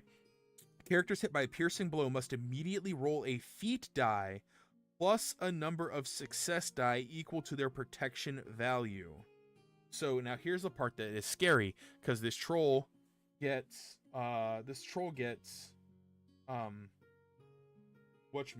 thick hide, and so I feel like we're gonna go ahead and do that. So this troll's gonna get +2 dice on his protection roll.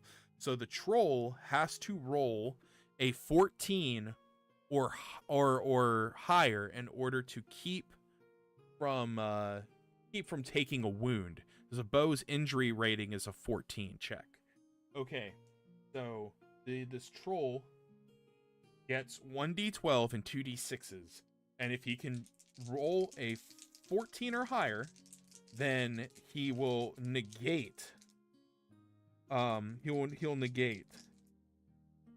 So, if the roll fails, then he receives a life-threatening blow. But if not, I think it just does. Okay, so my round hits him, so it does 3 damage. 3 damage. So hold on, let me write this down. I'm getting a little ahead of myself here. This is really good because this troll has a lot of endurance. A lot of endurance. So roll. Let's see what we get. Holy crap. Okay, I rolled 7. Okay, so Dorandir is watching this back and forth between Fitch and the troll. You know, the troll swings, Fitch sidesteps, and stabs with his spear, and it happens a second time, almost the same set of movement. And so, right as he sees the troll kind of rearing back to hit again, Durandir lines up this shot, and he cranks back a little bit more on the bow, just like he did with that goblin encounter just a day ago. Actually, it's been 5 days, like a week ago. So he pulls back just that little bit more and looses an arrow, and it swings true, and it hits the troll and like deep into the chest, and that's definitely like a punctured lung or something. The troll reels back. So now the troll has taken 1 wound, which this is great, because the troll's got 2 wounds that it could take, and before we can kill it. 1 wound. All right. Whew. All right. That's crazy. But there is something special about trolls here. Hideous toughness. When an attack inflicts damage to a creature that would cause it to go to 0 endurance, oh, okay. Ooh. Okay, so that actually, how does that work? When an attack inflicts damage to the creature that would cause it to go to 0 endurance, it causes a piercing blow instead. Okay, if they're still alive, returns to full endurance. Okay, so that doesn't count. All right, so he's been wounded, and he still has 9 damage to him, which is not a whole lot because he has an absolute ton of endurance. He's got like 50 endurance. So it is now the troll's turn to try to retaliate. And it is mad. It used those points already. Okay, so the troll is going to swing at Fitch again, and Fitch is going to so it's a 6 versus a 5. All right, roll.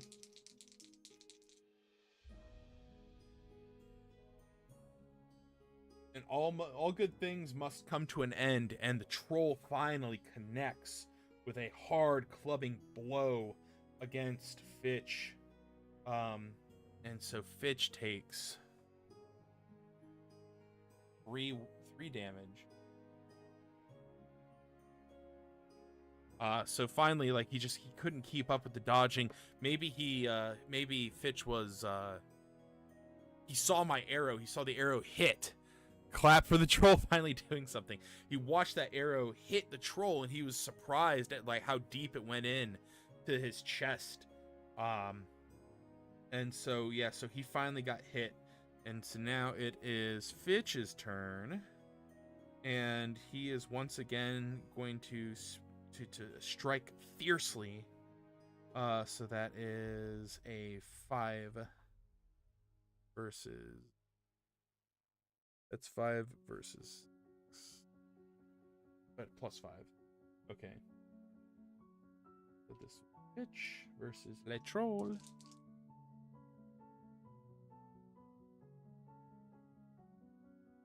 And Fitch hits the troll now with a great success. And I think what he's going to do is he's going to he's got this spear. So I think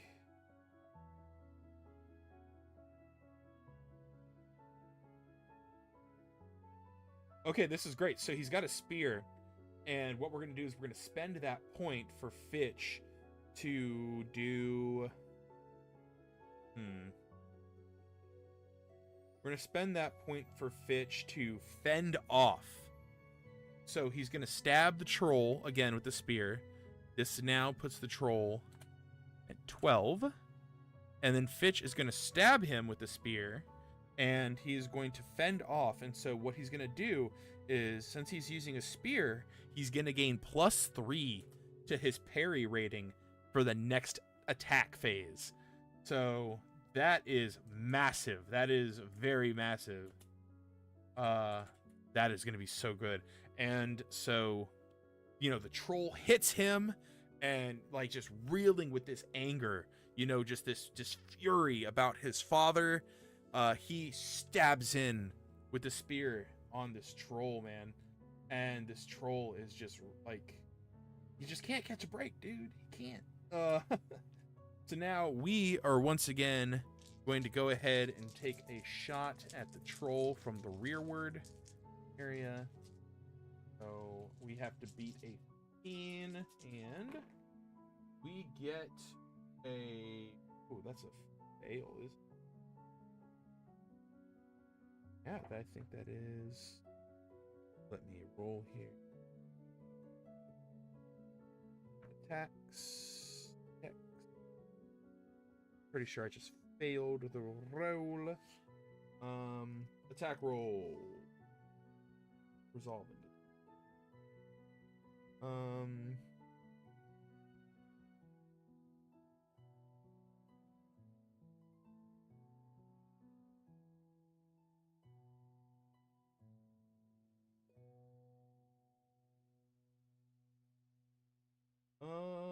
I think I failed because I rolled an Eye of Sauron. And oh, I did get a Tengwar. Yeah, I'm pretty sure I failed. So we shot wide. We shot wide that time. We definitely failed that hit. Let's see. I don't see anything on this page about failed shots.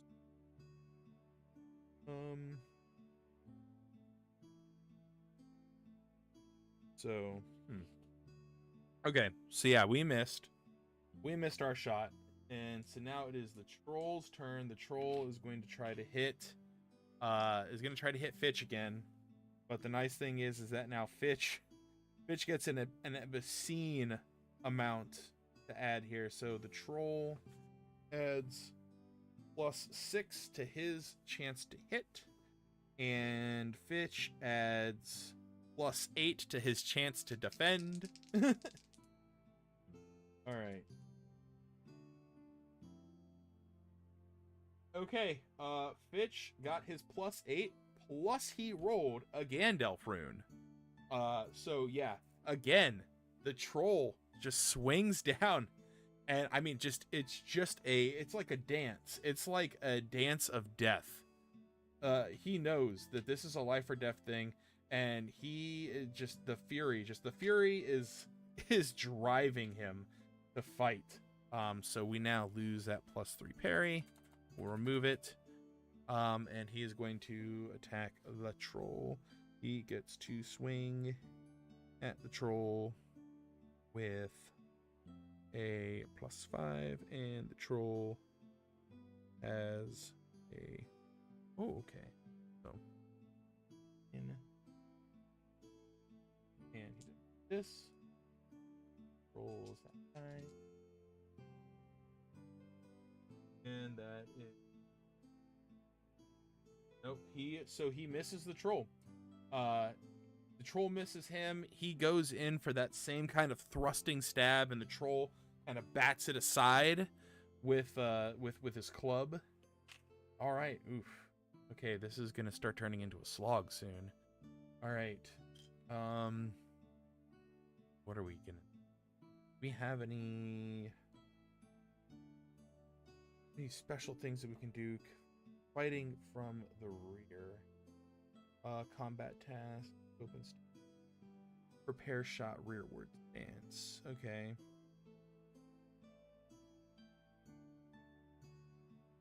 I don't really need to do that.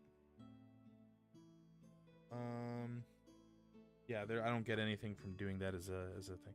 All right. So miss, and now it's up to me. We're gonna knock another arrow here and see what we get. We miss. Damn. Okay, so now comes the misses. You know, we fire another shot, missing again. Roll here for the troll to attack. He swings down his hammer. And the troll misses. All right, troll misses. We have an attack. And bitch misses. Oh boy, here we go. Now we're in. So we're just missing. Can I please hit? Yep. 9, 2, 6, and 6. We got double Tengwars again. I can spend, I think I'll spend 1 for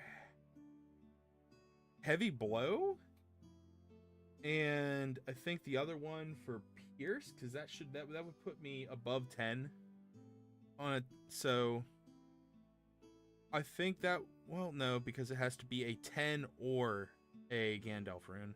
So I think I'm gonna go for heavy blow on both of these. So we hit him, and it's another deep shot. So my strength modifier, we're adding that on twice. So that's 12 plus 3. So 15 we're hitting the troll for. So this is another deep, heavy shot slamming into a lung. Same lung. So that is good. I'll take that. So that puts the troll at 27. All right. Troll is taking them hits. Yeah, he's got a lot of endurance. He has an absolute ton of endurance. He has 50 endurance points. And he has this toughness ability too. So, hideous toughness. So, if we don't get a piercing shot on him, and let's say we actually do get to 50, then it has to be a piercing shot. Instead of him just automatically taking a wound. And if he manages to succeed against, like, the piercing blow, then he regains all of his endurance points and doesn't take a wound. So it's not ideal. Okay, so now the troll, he is going to attack. He gets to attack with a 6, and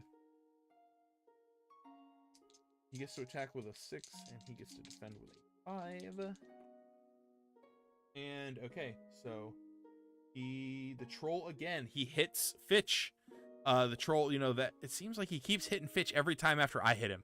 So he hits Fitch again with his club, and I actually need to take a look at Fitch's stat block that I'm using. That's that, and that's that. Okay, yeah. Okay, so Fitch is now looking a little rough. It looks like his fury is starting to catch up with him as he takes another glancing blow to the side of his ribs with this club, with this just monstrous club. All right, come on, Dorandir. I need you. Hit me. Actually, I can see, Dorandir sees that, Fitch is kind of struggling. He's breathing a little bit hard.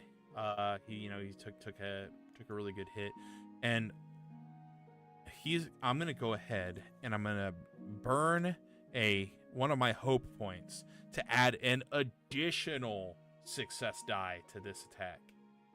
So we have to roll a 15 to hit the troll. So we're rolling 4 success die and our feat die. So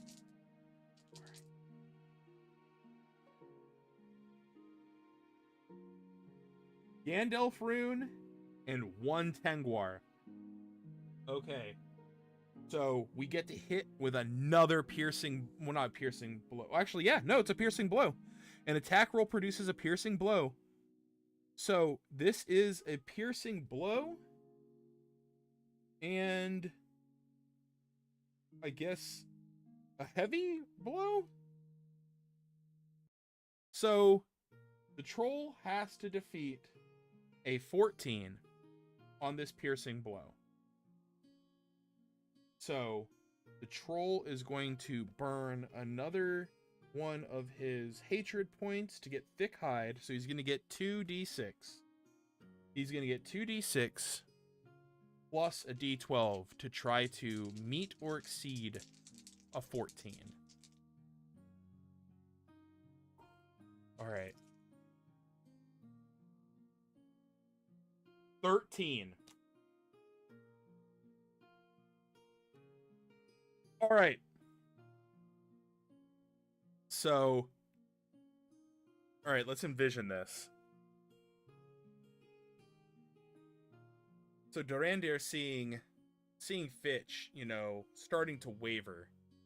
Like the damage starting to catch up to him. Very obvious that he's got it probably at least 1 or 2 broken ribs.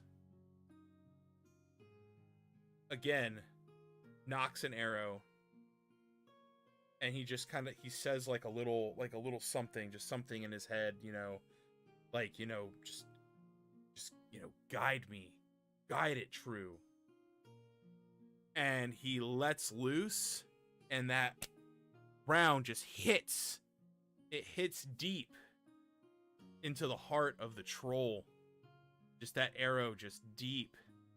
And like the troll's eyes just kind of like it can't believe it. And then I'm gonna say, you know, like, seizing the moment of it, you know, the troll kind of falters to a knee. The troll's already dead. I already killed it. But for flavor here, it kind of drops down to a knee. And like Fitch seeing this and feeling it, just that last bit of hatred, just jams his spear up into like the throat of the troll, as it's like just dark eyes just lose that coal like luster, and you can see just, you know, the light extinguish out of them.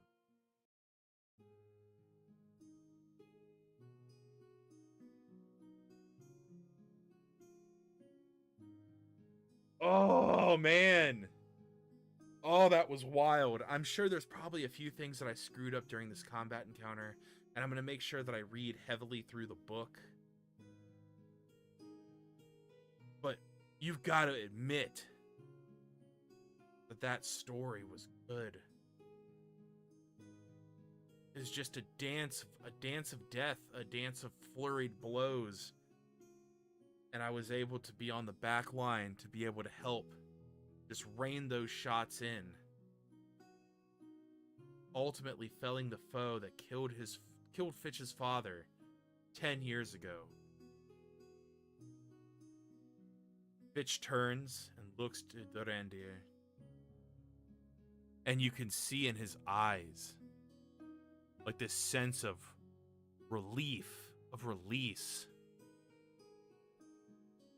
of just, you know, like so much pent up regret, sadness, fury, and it all just kind of melts away. It all just kind of melts away. And he kind of drops to a knee, and he's clutching the side of his ribs. He's very obviously hurt. But, you know, luckily for him, Dorandir is knowledgeable in medicine, being a ranger, used to being on his own on the road in the wood. And so what we're gonna do is we're gonna go ahead, we're gonna try to help some of his wounds here. And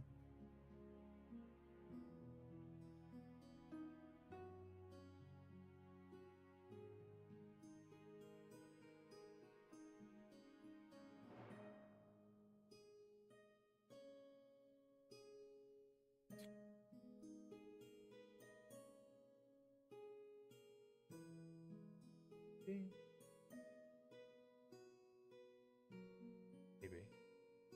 So let's see.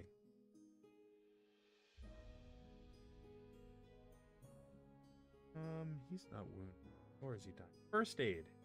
So I can do first aid on him here. Successful healing roll reduces severity of an injury by a day. Okay. He's not wounded though. So how can I help him from the damage dealt with? I guess we'll figure that out for another time. I'm not gonna worry on it. So I'm gonna say, you know, like they help each other up, and like this is it. Like this feeling of satisfaction just kind of creeps over both of them, and like they like do that warrior grasp where they grab each other, you know, by the forearms and stuff, and he helps Fitch up, and Fitch looks at him and he was just like I knew I chose right. So many others offered, and yet I waited until this moment. And now I can live with myself. Now I can let my father's memory rest, and I cannot fret over it anymore. And the two men make their way back to Arquette. The two men make their way back to Arquette. And then I'm going to say they're probably going to be there for... Let me check.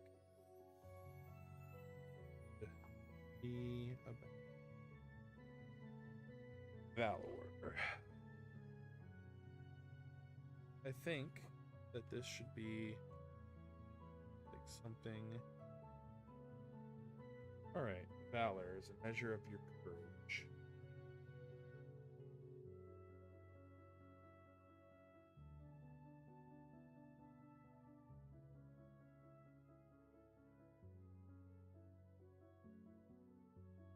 Alright. Let's see. So have this. Come on.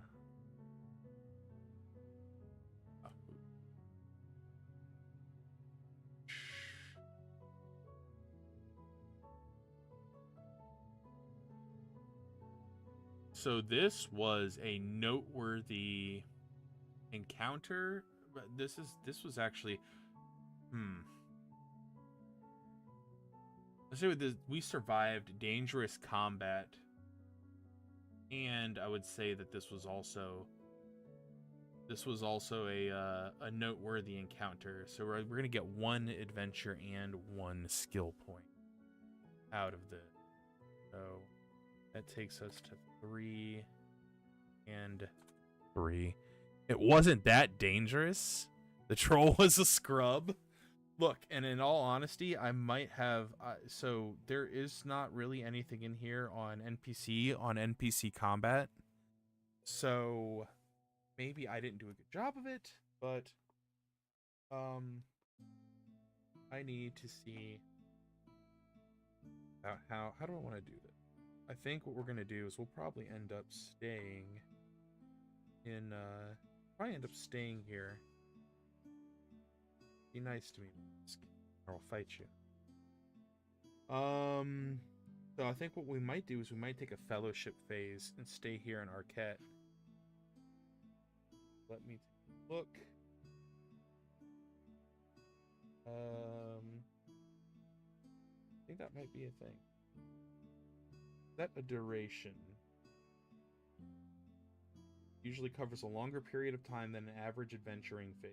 Everything's broader, giving us a break from active adventure. So I think we would stay here. May now spend accumulated points. Gain Valor. Oh, I'm not gonna do that.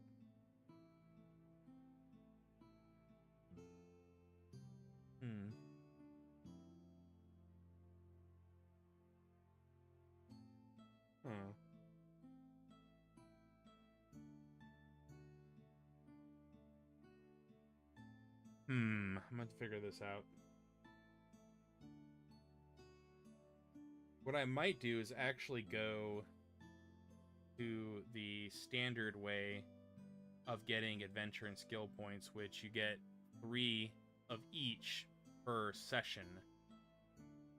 So I might do that instead of doing the alternate rule, because I'm not playing super often. This is technically my second session, and we have been live for just about 2 hours. So,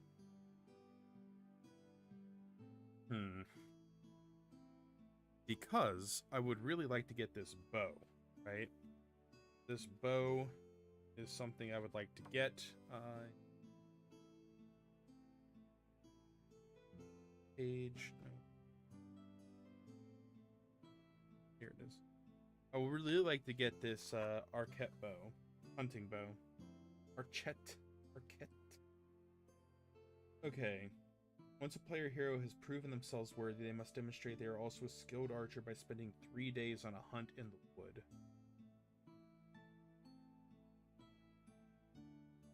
Two rules each day and has 3 days to complete. Gains the bow. If they spend any fellowship phase and gain a new level of valor instead of a normal reward, they can be rewarded with the bow. Okay, so I can't really gain the bow yet. Damn it.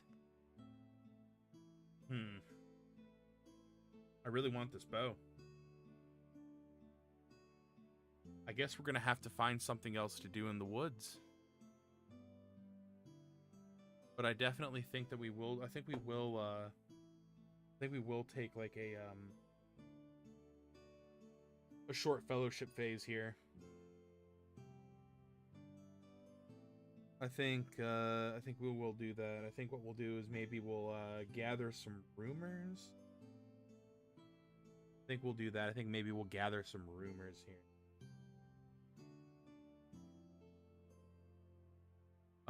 You know what? So I think that this is a good place to go ahead and call this a session. I think I am going to go to kind of the traditional things here. That way, because here's where my thoughts are. We're going to take a moment. We're going to take ourselves a break in the story. And then this will allow us to take to sojourn for a little bit. And then we will use that time to gather some rumors for our next adventure.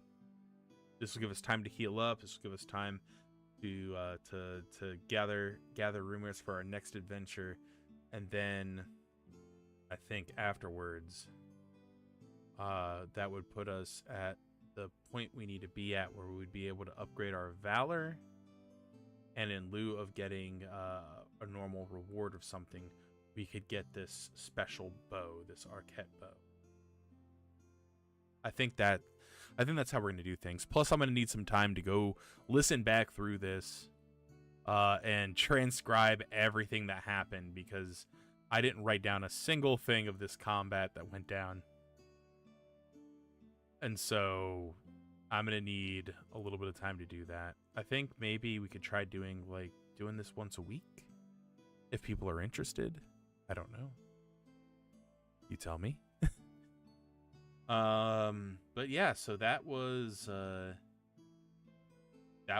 my first time kind of putting this out here in a raw format. You'll have to let me know. Writing is for nerds. Well, I'm a nerd. This is the guy sitting here playing Lord of the Rings by himself. Come on now. But all right, guys. I think that is it for me. I will catch you guys in the next one. I hope you have a great morning, afternoon, or evening, wherever and whenever you are. And yeah, I'll see you guys in the next installment. Take care and goodbye.